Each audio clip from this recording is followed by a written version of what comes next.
Hello po mga sipit, for today's video tayo po ay manghuli ng banami sa palaisdaan using a net or dala. So without further ado, tara na mga sipit at samahan niyo po kami sa panghuli namin ng banami. Let's go! This is Mang Moise.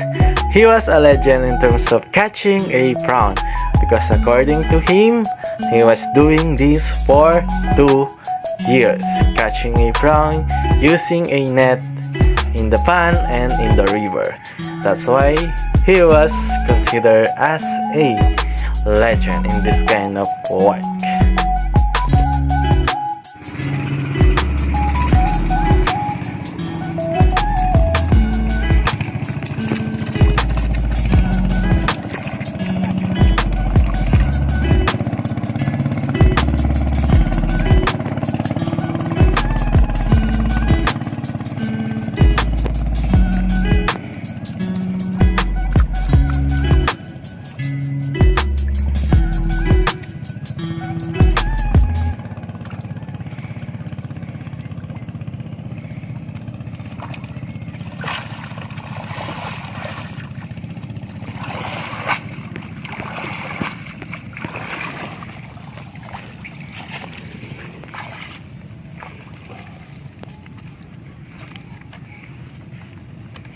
Yomis tayo.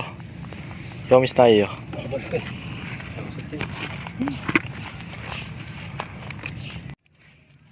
Po yung mga nahuhuli ng dala, mga biya, mga tilapia, at syempre, yung pinaka-primary target namin is ang mga banami. Ganito naman po yung proseso sa pagtatanggal ng mga hipon sa dala. Kailangan ipagpag ang mga hipon na nakapesto sa bulsa ng ating dala para maalis sila agad.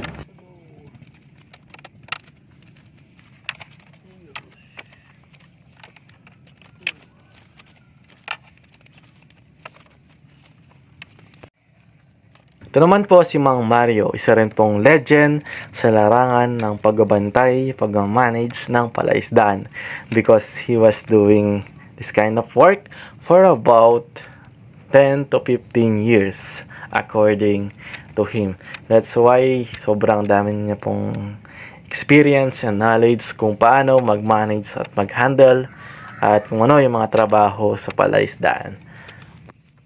But on this case, siya po yung taga-assist ni Mang Moise.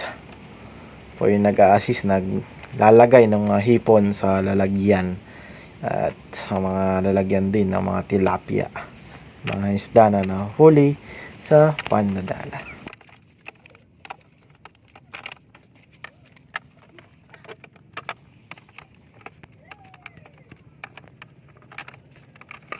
Yo, pila lang katsar ni. Pila na lang katsar ng dua. Lo. Usually po yung ganito kalalaking mga hipon at banami ay hindi pa talaga hinuhuli. Kaso nga lang in this case is namamatay po yung mga banami nila. Kaya yung may-ari po ng palaisdaan which is Boss Joe, wala po siyang choice, kumbaga no choice. Sayang naman po kung papabayaan lang yung mga hipon na mamatay sa palaisdaan. Pero pwede naman pong hulihin na at pwede nang kumita para may labas po yung puhunan sa mga banami at sa mga expenses sa ginastos nila sa palaisdaan. Maga in this case, naging wise na po yung mga may-ari ng palaisdaan kasi they decided to harvest na kahit hindi pa ganun kalaki alaga nila sa palaisdaan, which is good action. Kapag marami pong pumipitik sa itaas, ibig sabihin po nun is marami pong nahuli yung dala kasi tumataas na po yung mga hipon sa itaas ng dala. At the same time, meron din pong nahuli sa ibaba yung lambat na to. Kagaya nito, yan no. Maraming nahuli sa taas at marami din naman nahuli sa ibaba. Yo, may balagla yun. Ano, may mga bangus pa kaso malilit pa kaya ibabalik pa yan. Hindi pa pwede.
Kung mga sipit, ganito yung mag-aalis.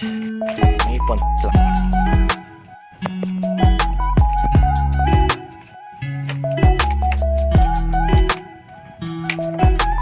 Daming nahuli ni Kuya. Hipon. We call this one Banami.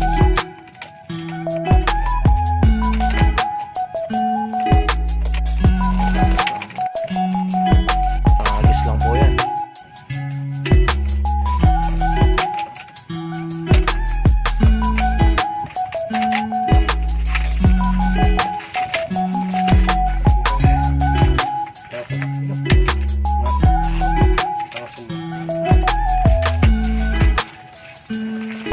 Isang agis lang nahuli.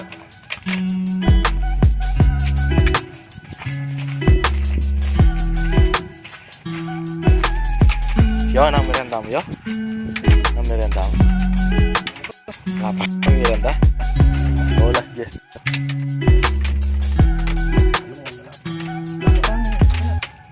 Kaya kumayo? Kaya na kayo pa, matay kayo ng pali.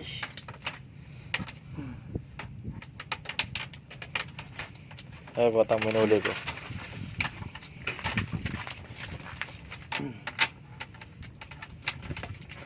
Sana kular, yo?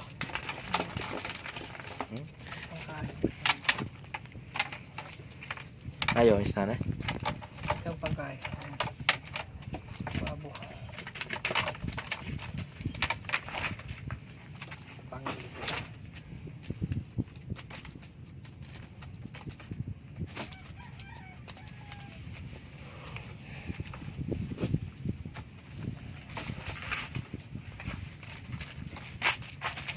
Daming nahuli ni paring yo. Ating pakyan na yung paring yo. Na? Yan. Yan nilalang ka na. Sabit yan. Sabit ko lang din yan. Masabit ko. Yan nilalang ka sabit yan. Unang atya, masabit. Ikaw mo basa, may basa.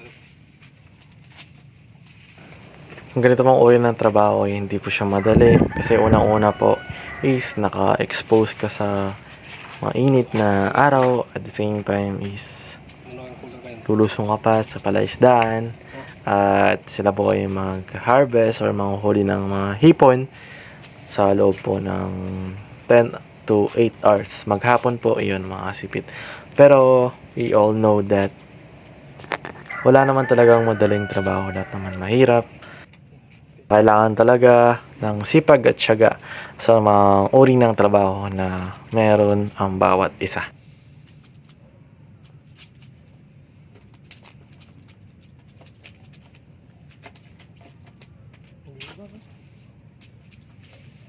Nakakaroon na. Ano itong pison?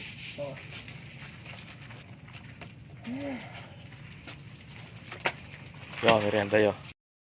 As of the moment, ito na po lahat ng nahuli na mga hipon ni Boss Joe. Ayan. Ayan na po silang nahuling isang cooler. Estimate ko po ito na 30 kilos. Ang laman po ng cooler na to dahil meron pa siyang yelo at hindi pa siya puno. Hello po mga kasipit. Pauwi na po ako dahil sobrang init na. And that is the process on how to catch the prawn here in the pond using the net or the what we call dala.